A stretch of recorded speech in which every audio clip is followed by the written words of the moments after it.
다시 시작해야 할 때라는 제목으로 하나님의 말씀 선포하도록 하겠습니다.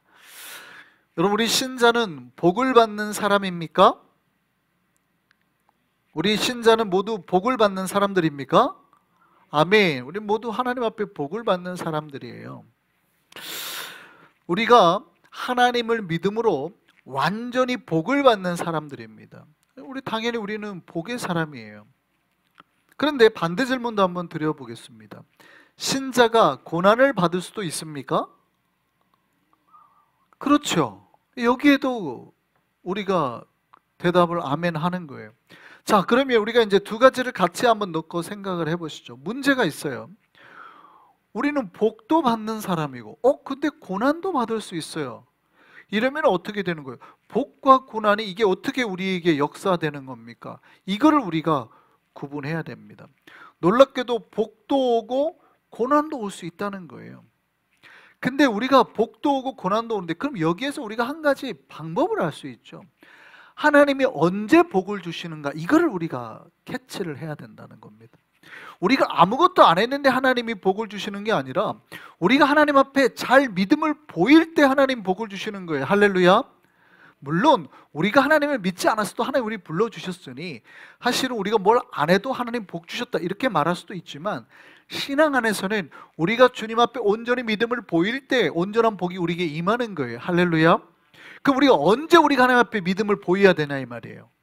그럼 우리가 믿음을 보이면 복을 받는데, 언제 우리가 하나님 앞에 믿음을 보이고 어떻게 그 믿음이 주님 앞에 나타나야 우리가 복을 받을 수 있느냐, 그거를 여쭙는 겁니다.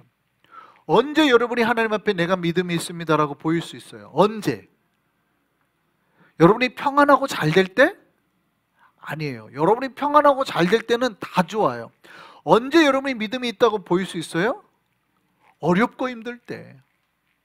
내 마음이 힘들고 지치고 고난과 고통 속에 있을 때 진짜 우리가 하나님 앞에 그래도 내가 주를 바라봅니다, 이게 진짜 믿음이 있는 거예요.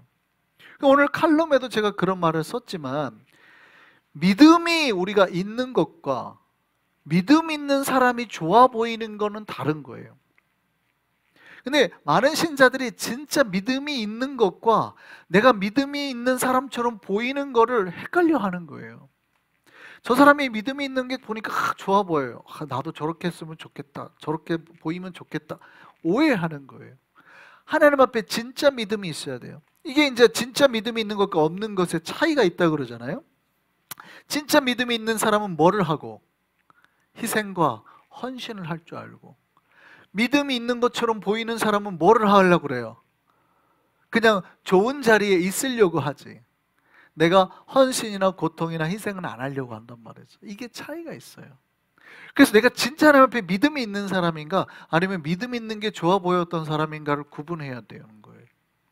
그래서 누가 복이 있느냐, 믿음이 있는 것처럼 보이는 사람이 아니라 내가 진짜 믿음이 있는 사람. 근데 그 믿음은 언제 드러나요?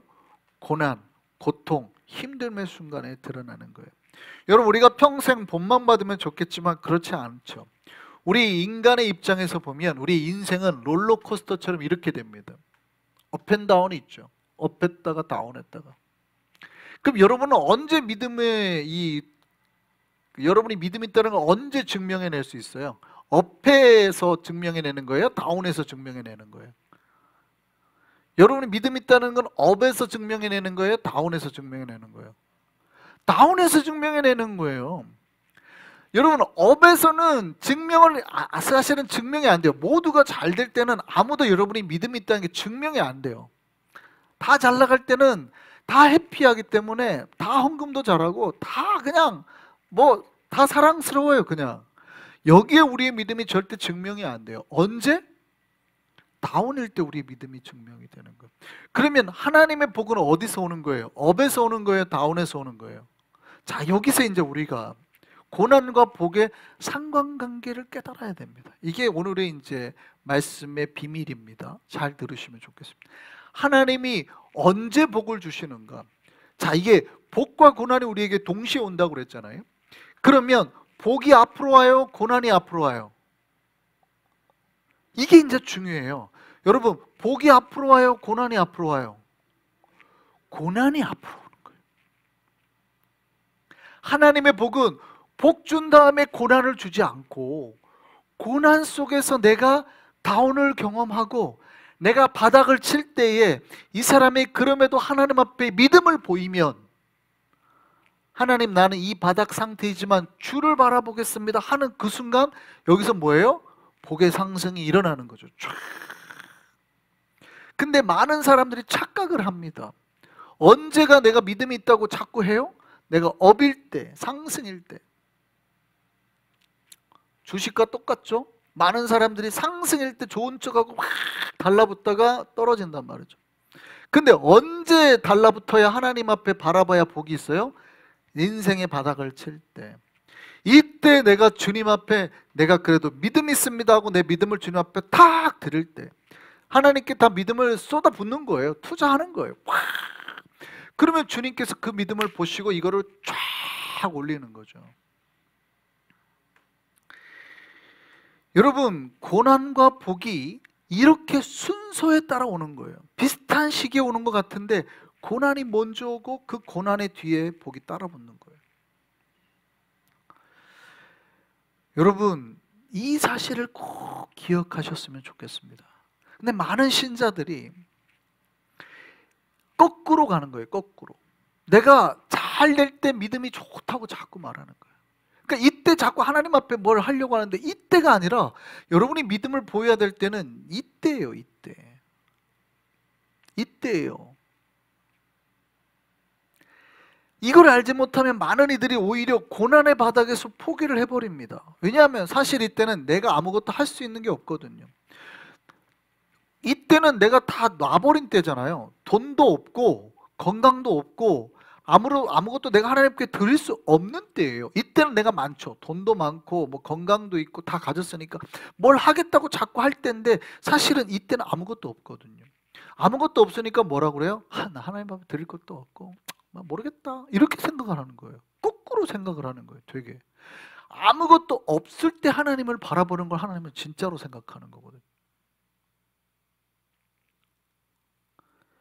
그때부터 하나님의 복이 시작이 되는 거예요.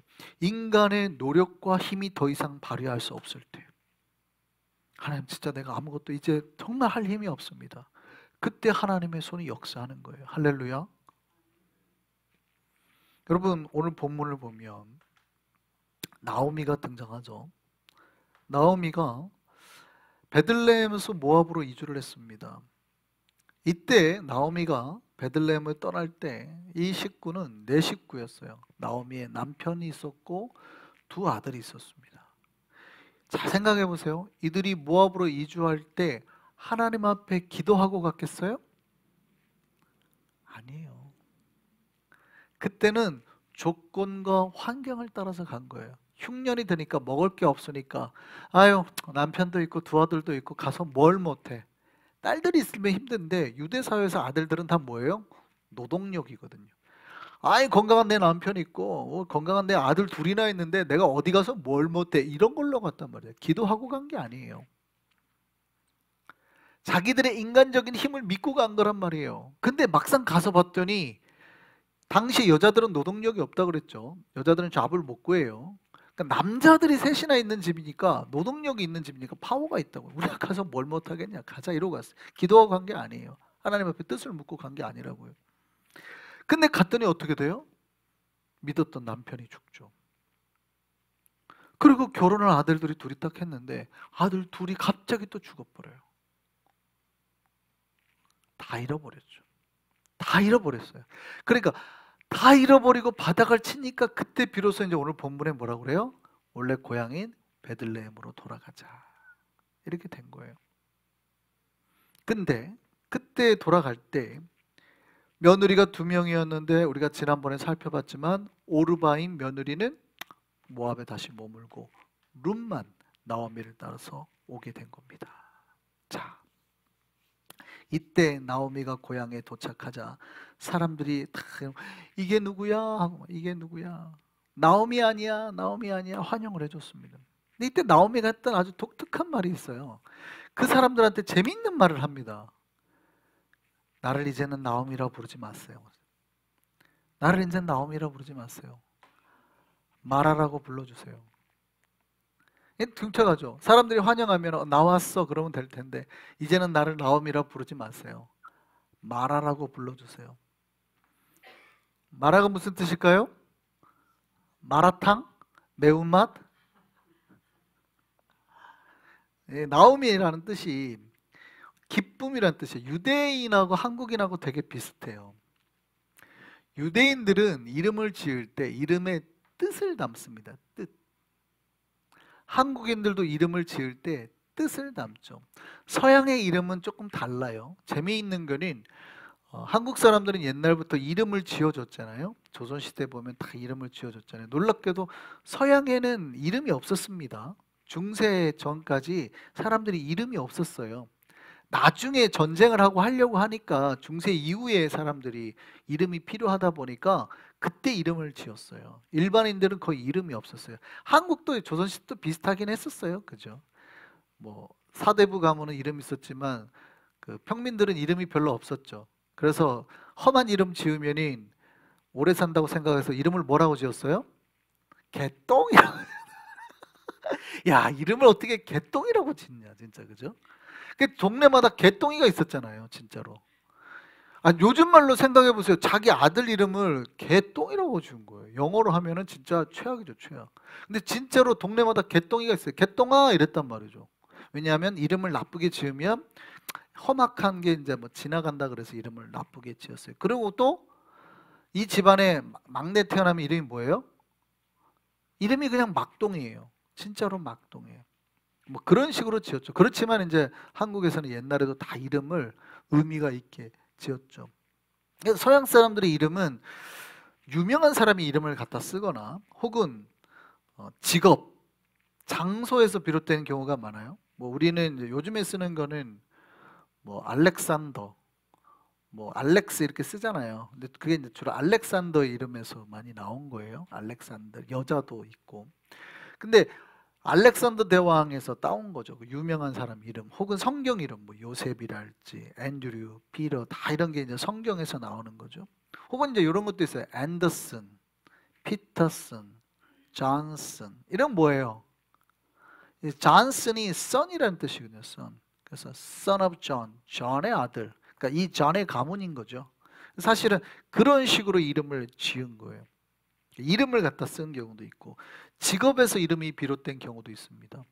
그러니까 이 집안이 원래 옛날에 어떤 직업을 했냐 그래서 스미스, 미스터 스미스 그러면 무슨 집안이에요? 스미스 그러면 대장장이. 요게 원래 그 집안이 대장장이면 스미스예요. 그래서 우리도 여기 열쇠 공들을 막 그렇게 부르기도 하잖아요. 밀러는 집안이 무슨 집이에요? 방앗간. 방앗간 집 아들 이름은 밀러예요.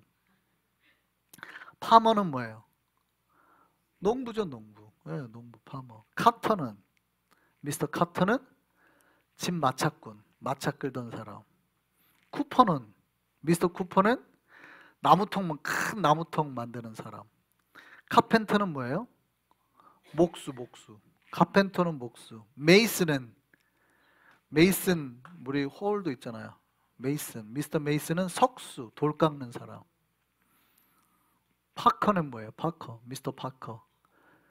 스파이더맨이 파커잖아요. 피터 파커. 파커는 뭐예요? 공원 관리자. 테일러는 옷 만드는 사람, 재단사예요. 그러니까 원래 직업에 따라서 이렇게 이름을 지었어요. 혹은 태어난 지역 해가지고 무슨 유대인들은 또 다릅니다만 그 뭐 돌 이름을 쓰죠. 슈타인이라는 게 돌이라는 뜻인데 무슨 슈타인, 이렌슈타인, 무슨 슈타인 이건 뭐예요? 다 그 지역이 돌이 많았다는 거예요. 태어나는 바위 이렇게도 짓죠. 장소 이름에서 유래된 경우도 있습니다. 미스터 캠프, 부시 가문 있잖아요. 대통령. 부시는 어디에? 캠프는 뭐예요? 필드고 부시는 덤불 뭐 이런 관목 같은 건가. 힐은 언덕, 우드는 숲, 뭐 무어는 뭐예요? 로저 무어. 옛날에 007 로저 무어. 무어가 습지래요, 습지. 그러니까 이렇게 장소나 직업이나 이런 거에 따라서 서구에서는 이름을 많이 지었거든요. 근데 유대인들은 좀 달라요. 유대인하고 한국인들은 이름에 소망을 담습니다. 소망을. 이 아이가 이렇게 되기를 바라는 의미로, 그러니까 이름의 뜻은, 그러니까 이름만 들어가지고는 잘 모르죠. 이름만 들어가지고는 잘 몰라요. 그 무슨 뜻을 써? 이렇게 물어봐야지 아는 거예요. 여러분, 한주가 무슨 뜻인지 아세요? 한주가 제가 지었습니다. 어렵게 지었어요. 한자가 사막 이름 한자예요. 사막을 말하는 거예요. 주자는 그르주자, 나무란 뜻입니다. 그러니까 제가 한주를 질 때 얘가 아무도 없는 사막에서도 고고하게 자라난 나무같이 되어라. 그래서 사람의 생명들을 살려서 수많은 사람들이 한주 곁으로 와서 생명의 쉼을 쉴 수 있는 아이가 되어라 라는 의미로 제가 한주라고 지었어요. 한주. 그러니까 사막에서 피어나는 거대한 나무 같은 아이가 되기를 바라는 의미에서 제가 한주라고 지었어요. 그러니까 한주라고 부르면은 사람들 모르죠. 원 위크인가? 그럼 두 주인가? 세 주인가? 근데 그런 의미예요. 유대인들도 똑같아요. 나오미라고 부모가 지었을 때는 이 아이가 기쁨을 가지고 살라고 지었단 말이죠. 자기 인생이 기쁨의 인생이 될 줄 알았어요. 부모가 다 살았는데. 근데 나오미가 그 인생을 살다 보니까 이름대로 안 된 거죠. 그러니까 어떻게 해요? 이제 나를 뭐로 부르지 말아라? 나오미로 부르지 말아라. 이제 나를 뭐로 불러달라? 마라탕으로 불러달라. 마라로 불러달라. 마라의 뜻이 뭐예요? 고통이라는 뜻이에요. 고통. 괴롭다 이 뜻이에요. 괴롭다. 힘들다. 내 인생이 기쁨이 아니라 괴롭다. 유대인들의 한이 섞인 말이에요. 기억해야 됩니다. 근데 여러분, 고통의 바닥이 보이면 이제는 복의 상승이 시작되는 것을 기억하시기를 바랍니다. 나오미가 모든 걸 잃어버렸어요. 이 독특한 거는, 참 안타까운 거는, 보통 사람들이 다 어디에서 절망을 해요? 바닥에서 절망을 해요. 많은 사람들이 바닥을 칠 때 포기를 한단 말이죠. 복은 어디서 시작되는 거예요? 바닥에서. 주식도 똑같다고 그랬잖아요. 복은 어디서요? 바닥에서. 근데 대부분 바닥을 경험하면 다 팔아버리죠. 놀래서. 복은 바닥에서 시작이 되는 거예요. 여러분, 이게 사람들이 다, 대부분의 90% 사람들이 똑같이 한대요. 사람들이 돈을 많이 버는 거면 이때 샀다가 떨어지면 다 판대요. 다 잃어버리지. 이상하게 이 패턴을 다 세상 사람들이 똑같이 따라간대요. 거꾸로 해야 되거든요. 다 잃을 때 샀다가 사람들이 좋다 그러면 팔아야 되거든요. 똑같아요. 신앙도 똑같아요. 내가 잘 될 때 하나님 앞에 신앙 있는 것처럼 하는 게 아니라, 내가 진짜 바닥을 경험할 때 하나님, 내가 믿음이 이렇습니다 라고 보여야 복을 받는 거예요. 할렐루야. 근데 사람들이 항상 거꾸로 하는데, 희한하게 잘 될 때는 믿음 있는 것 같다가 안 되면 다 팔아버려요. 다 신앙 믿음이고 뭐고 싹 팔아버려요. 여러분, 복은 이제 복의 때가 온 거예요. 바닥에서 복이 시작이 되거든요. 바닥을 쳐야. 여러분, 보통 사람들이 바닥에서 절망을 하는데, 신자는 바닥이 보이면 기억해야 돼. 이제 곧 상승이구나. 오늘 본문인 룻기 1장은 나오미의 고통의 고백으로 끝이 나잖아요. 이제 나를 나오미라 하지 말고 마라라 불러라. 고통이다 하고 끝나버려요. 자, 그러면 생각을 해보시죠. 룻기 1장이 그렇게 끝났어요. 그럼 룻기가 끝났어요? 아직 2장이 남았고 3장이 남았어요. 이제 룻기 1장이 끝났고요. 고통이다, 나는 고통이다 라고 말을 했지만 그게 룻기 1장의 끝이에요. 여러분, 1장이 고통의 고백으로 끝나면 그녀의 인생도 끝이에요? 아니죠. 이제 우리가 영국으로 따지면 1막이 끝난 겁니다.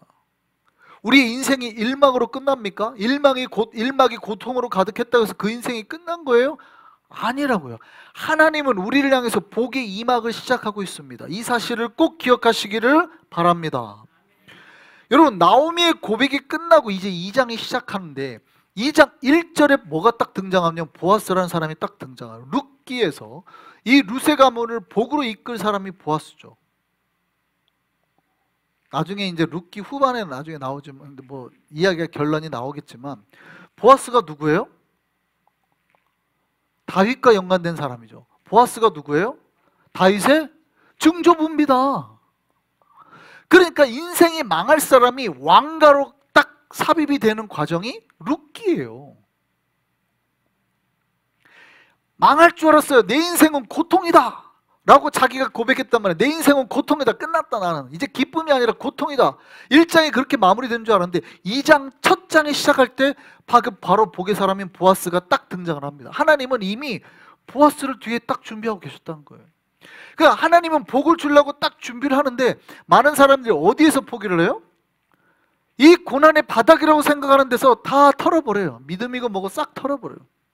하나님은 이미 보아스를 뒤에 준비하고 있는데 한 장만 넘기면, 한 절만 넘기면 하나님이 보아스를 딱 준비하고 있는데 여기서 자기는 손을 탁 털어버려요. 다 팔아버려요. 이 믿음이고 뭐고 싹 팔아버려요. 끝났네.